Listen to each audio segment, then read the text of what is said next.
President, Ambassador Kolisek, High Commissioner for Human Rights, Madame Bachelet, Excellencies, distinguished delegates. At the outset, I express my heartfelt condolence on the loss of life and property in Bahamas due to hurricane. I thank you, Mr. President, and the Bureau for your able stewardship of the Human Rights Council. I also commend the High Commissioner, Madame Bachelet, and her office for their contributions towards protecting and promoting the universal values of human rights. We welcome the updates yesterday on current crisis in the Indian-occupied Jammu and Kashmir. I'm privileged to speak today at the Human Rights Council, which is the custodian of global human rights, the third functional pillar of the United Nations. Mr. President, it is in this House that I brought the plea and the petition of the people of Indian-occupied Jammu and Kashmir, whose basic and inalienable human rights are being trampled with impunity by India. The people of this occupied land are suffering systematic and serial violations of their fundamental freedoms. For the last 6 weeks, over 8 million Kashmiris, already in the clutches of decades-long Indian oppression, have been virtually caged by an illegal military occupation that has swelled in ranks within days from 700,000 to nearly 1 million troops. To what end, I ask, Mr. President? The answer is obvious, and it lays bare the real character of a country that pretends to be a bastion of democracy, federalism, and secularism.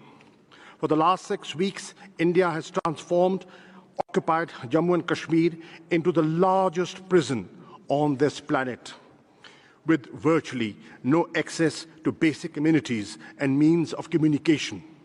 Shops are running short of supplies, hospitals of life-saving medicines, and the sick and wounded, many of them due to the direct and indiscriminate use of force by the Indian occupation forces, unable to access even emergency health services. For 6 weeks and counting, Kashmiri's political leadership of all shades has been held under house arrest, imprisoned, and gagged. Over 6,000 people, political workers, activists, students, and professionals have been arrested without due process of law. Many of them have been forcibly shipped to jails all over India under draconian laws operative in the Indian-occupied Jammu and Kashmir. Distinguished delegates, I'm not alone in drawing attention to India's outright brutality and blatant disrespect for human dignity. The world is speaking. Independent and renowned international media outlets, as well as neutral observers, are regularly reporting horrendous atrocities against the people of the Indian-occupied Jammu and Kashmir. The BBC on the 29th of August reported gruesome details of torture of Kashmiri youth by Indian occupation forces. The report quotes helpless victims as pleading, "Don't beat us, just shoot us."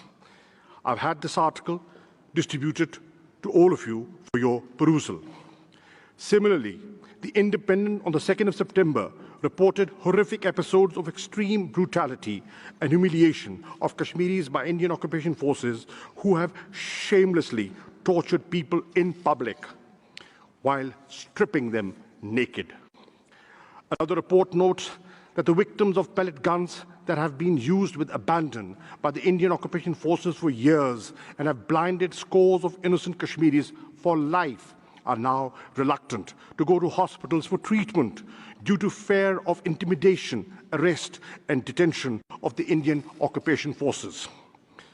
No, ladies and gentlemen, this is not a flashback to medieval times. This barbarism is happening today in the 21st century. Of course, I do not need to remind a Human Rights Council, that all this represents clear breaches of multiple international human rights instruments that India is party to. This is the real story of the Indian-occupied Jammu and Kashmir and its people under subjugation that India is desperate to hide from the world. This is the true face of the so-called largest democracy of the world. This is the conduct of a country which aspires to be a permanent member of the United Nations Security Council. Mr. President, at the root of this mayhem is India's refusal to grant the people of Indian-occupied Jammu and Kashmir their right of self-determination.